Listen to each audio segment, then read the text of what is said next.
Demonstration. This is a deep dive into two-factor authentication, the 2FA, of course, the current stage of how it is being used, bypassing the 2FA in web applications, mobile applications. That's coming up right now as we're setting up, which is just fantastic. JISIC Global 2023. We're setting up for our next one, which is a live demo, and usually live demos always get a lot of incredible support. And I think we are ready. This is going to be entitled, of course, Live Demo of Bypassing the Next Generation, the 2FA and the MFA Implementations. Give it up for the founder and CTO of, is it Vilux? Vilux. Make some noise for Shahmir Amir.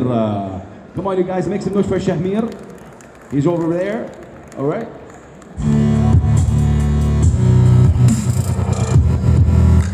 He's getting mic'd up. Make some noise for him, you guys. Give him a big round of applause as he makes his way. Shahmir Amir, make some noise. Come on, JISIC, give him a big round of applause. All right, brother, how are you? I am good, thank you. This is a great crowd right here. And Jason, you did a great job explaining how hackers live and breathe and eat and fight and all of that stuff. On the younger side, guys, it's not going to be a live demonstration. It's going to be how we bypass two-factor authentication as hackers in today's age. So I'm going to go ahead and try my best to make it as less boring as possible. By the way, the company's name is called Vilux. I own 3 more companies as well. So why don't we put the presentation up, please?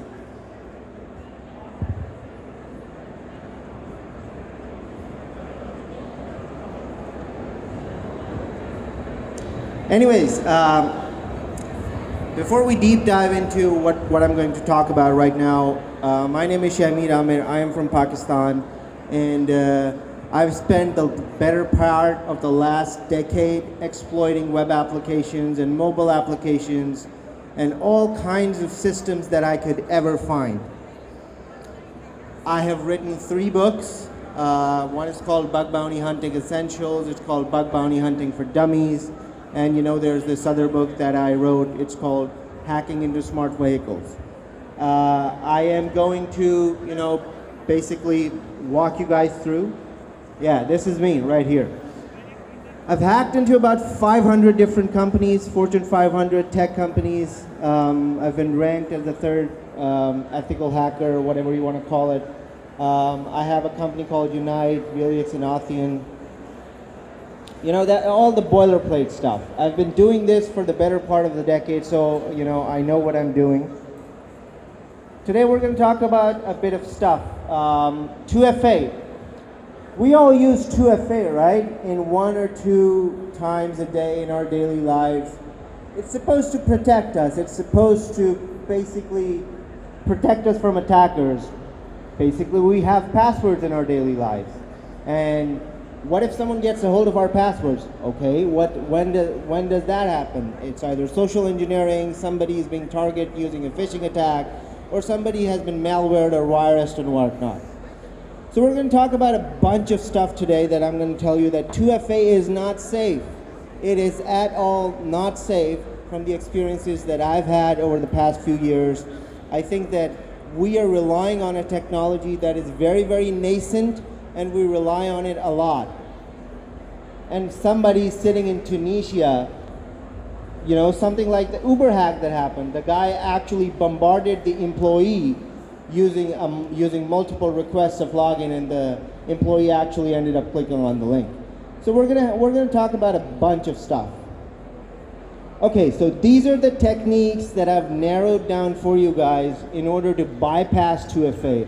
I have verified these techniques, I've applied these techniques, I have hunted and earned hundreds of thousands of dollars using these techniques on Facebook, Glassdoor, Uber, in the pen tests and red teaming attacks and all sorts of stuff. Because I have a lot of time and I don't do much in my daily life. So we have the brute force attack, the go-to for any attacker. We have the broken session management, cross-site request forgery, we have code reusability, 2FA code leakage, input parameter poisoning. We're going to touch on all of these a bit because we have less time. By the way, I'm hacking a live Siemens PLC at 3:30 if you guys want to join in on the CI stage. Because I also happen to be an engineer by profession, and that's why I take privilege in that. Anyways, going forward. Bypassing Microsoft's 2FA. This is something that I did with a hacker called Zero Hack. What happened was we were able to identify that Microsoft was rate limiting based on IP addresses.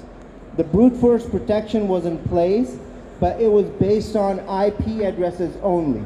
So if you try to iterate an IP address, it would block you out immediately. Now what happened was, okay, we identified that the bypass basically consisted of sending all of those requests at the same time.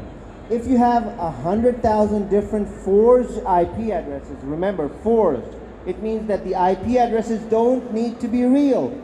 Microsoft was not actually verifying if the request coming from those IP addresses was actually something that was valid and real.